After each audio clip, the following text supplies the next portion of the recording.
तो पिलामाने आज आम भिडियो प्राबंधिक गोलोक बिहारी धड़ों द्वारा रचित प्रबंध स्वाधीन देश रे शिक्षा चिंतार 3 नंबर संबलित संक्षिप्त उत्तरमूलक प्रश्नोत्तर गुड़िक आलोचना करवा।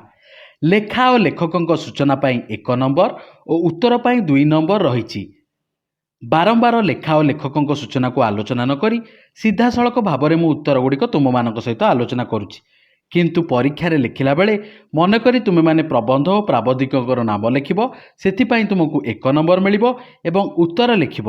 उत्तरटी 30टी शब्द मध्य लिखिब, जहाँपाई तुमको 2 नंबर मिलिबो। तो चलो आमे सीधा सड़क भाव में प्रश्नर उत्तर गुड़ी को आलोचना करिबा। साधारण लोकंकर शिक्षा नथिबारु कौन हेउची? साधारण लोकंकर शिक्षा नथिबारु सरकार प्रणयन करुवा बहु योजना को सेमाने बुझी पारु नाहंती किंबा बुझीबाकू सेमानकर इच्छा भी नहीं। एहा जिला परिषद परिचालित आंचलिक सभार विचार आलोचनारू बुझा पड़िला। कौन कले शिक्षा और योजना मध्यरे समन्वय रही पारिबो? साधारण लोकंकर शिक्षा नथिबारु सेमाने योजना कथा बुझी पारंती नहीं। तेणु मनीष मन को प्रथमे शिक्षारे सजाड़ी तापरे योजना कथा कहिले से बुझी पारिबो। योजना को जेतिकी आग्रह रे करिबाकू हेबो, शिक्षा को ताठारू अनेक गुण अधिक आग्रह रे कले शिक्षा और योजना मध्यरे समन्वय रही पारिबो। इलस्ट्रेटेड वीकली रे बाहरिथिबा लेखाटी कौन? इलस्ट्रेटेड वीकली रे बाहरिथिबा लेखाटी हेला भारतीय छात्र माने पाठ पढ़ी सारिबा परे अमेरिका छाड़ी आसुनाहांती। अमेरिकार सुख संभोग और टंका पैसा व्यतीत असल कथाटी भारत रे विशेषज्ञंकर विशेष मूल्य नहीं। सेठी सबु कथा शासक मानक द्वारा नियंत्रण हुए। भारत सरकार अमेरिका रे थिबा छात्र पाखकू कौन चिठी लिखिथिले? भारत सरकार अमेरिका रे थिबा छात्र पाखकू चिठी रे लिखिथिले जे भारत सरकार तो अमेरिका सरकार परि धनी नुहंती, तेणु से अंततः निज देशर सेवा करिबा पई निज देश को फेरी आसंतु।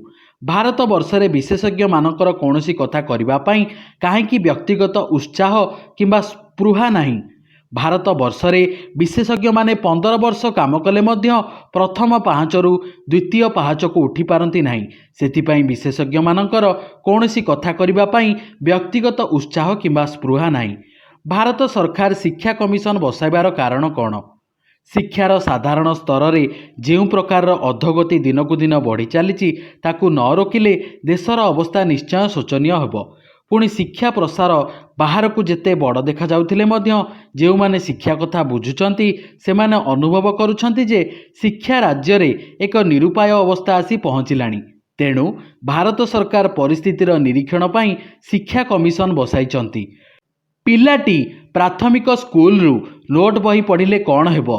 पिलाटी जदि प्राथमिक स्कूल रु नोट बही पढ़िबो से परीक्षा रे पास करिवार आधुनिक कौशल मान शिखिबो।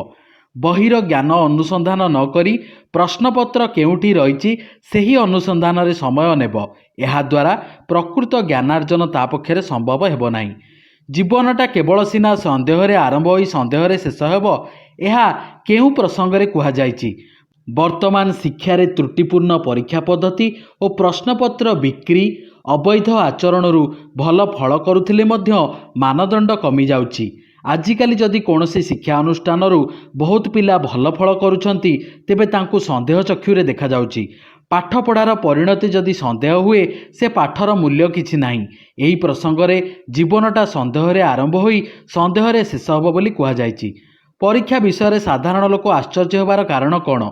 परीक्षा विषय रे साधारण लोक आश्चर्य होबार कारण वर्तमान परीक्षार अवस्था एभली जे दिनकू दिन परीक्षा बढ़ुची। माइनर परीक्षा नथिला से चलिला, अपर प्राइमरी रे नथिला से भी चालू हैला। ए सब परीक्षा चलिबा परे परीक्षा विषय रे जहाँ शुणा नथिला ताहा शुणागला। परीक्षा रे पिलांक पई प्रश्नोत्तर बही बिक्री छड़ा आउ किछि लाभ नथिबार जानी लोक आश्चर्य हेउचंती। आगर मैट्रिकुलेशन पास लोके और आजिर बीए छात्रंक मध्यरे कौन पार्थक्य देखा जाए? आगर मैट्रिकुलेशन मानदंड एपरि थिला जे जणे लोक मैट्रिक पास करी मैजिस्ट्रेटर काम चलाई देउथला, किंतु एबर मैट्रिक पाठ गड़ी की नुहे कि पेड़ी की नुहे। आजिर बीए पास छात्रटी चिठीटीए लिखिले इंग्राजी रे जाही ताही लिखिबो, मात्र मातृभाषा रे लिखिले 15टा बनान अशुद्धि होइतिबो। एहा ही आगर मैट्रिक आजिर बीए छात्रंक मध्यरे फरक।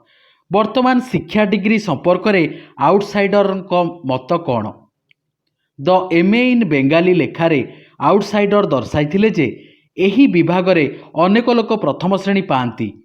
ପ୍ରଥମ ଶ୍ରେଣୀର ମୂଲ୍ୟ କିଛି ନଥିବାରୁ ଅଧିକାଂଶ ଡି ଫିଲ୍ କରିବାକୁ ବାଧ୍ୟ ହେଉଛନ୍ତି। ପୁନଶ୍ଚ ଡି ଫିଲ୍ର ସଂଖ୍ୟା ବଢ଼ିଯିବାରୁ ପିଲା ଡି ଲିଟ୍ କରୁଛନ୍ତି। କିନ୍ତୁ ଆଶ୍ଚର୍ଯ୍ୟର କଥା, ଡି ଲିଟ୍ କରୁଥିବା ଅଧିକାଂଶ ପିଲା ଭଲ ଛାତ୍ର ନୁହନ୍ତି। ଏହି ଡିଗ୍ରୀଧାରୀଙ୍କ ଠାରୁ ଜଣାପଡ଼ୁଛି ଯେ ଶିକ୍ଷାରେ ଅଧଃପତନ ଆସିଲାଣି। ଭାରତବର୍ଷର ସ୍ୱାଧୀନତାକୁ କାହିଁକି ସମ୍ଭାଳି ହେବ ନାହିଁ ବୋଲି କୁହାଯାଇଛି? ସ୍ୱାଧୀନ ଭାରତରେ ଗୁଣାତ୍ମକ ଶିକ୍ଷାର ମୂଲ୍ୟ କମି କମି ଯାଉଛି। ପ୍ରାଥମିକ ସ୍ତରରୁ ଉପର ସ୍ତର ପର୍ଯ୍ୟନ୍ତ ସେହି ସମାନ ବିଶ୍ୱବିଦ୍ୟାଳୟମାନଙ୍କରୁ ଶହ ଶହ ପିଏଚ୍ଡି ଓ ଡିଲିଟ୍ ଗବେଷକ ବାହାରୁଛନ୍ତି। ମାତ୍ର ସେମାନଙ୍କର ଗୋଟିଏ ହେଲେ ଗବେଷଣା ଉଚ୍ଚ ଜ୍ଞାନ ରାଜ୍ୟରେ ସ୍ଥାନ ପାଏ ନାହିଁ। ଶିକ୍ଷା କ୍ଷେତ୍ରରେ ତଳୁ ଉପର ସବୁ ଯଦି ଫାଙ୍କା ହୋଇଯାଏ, ତେବେ କେବଳ ମୂର୍ଖ ନିରନ୍ନ ଲୋକଙ୍କୁ ନେଇ ଭାରତବର୍ଷର ସ୍ୱାଧୀନତାକୁ ସମ୍ଭାଳି ହେବ ନାହିଁ।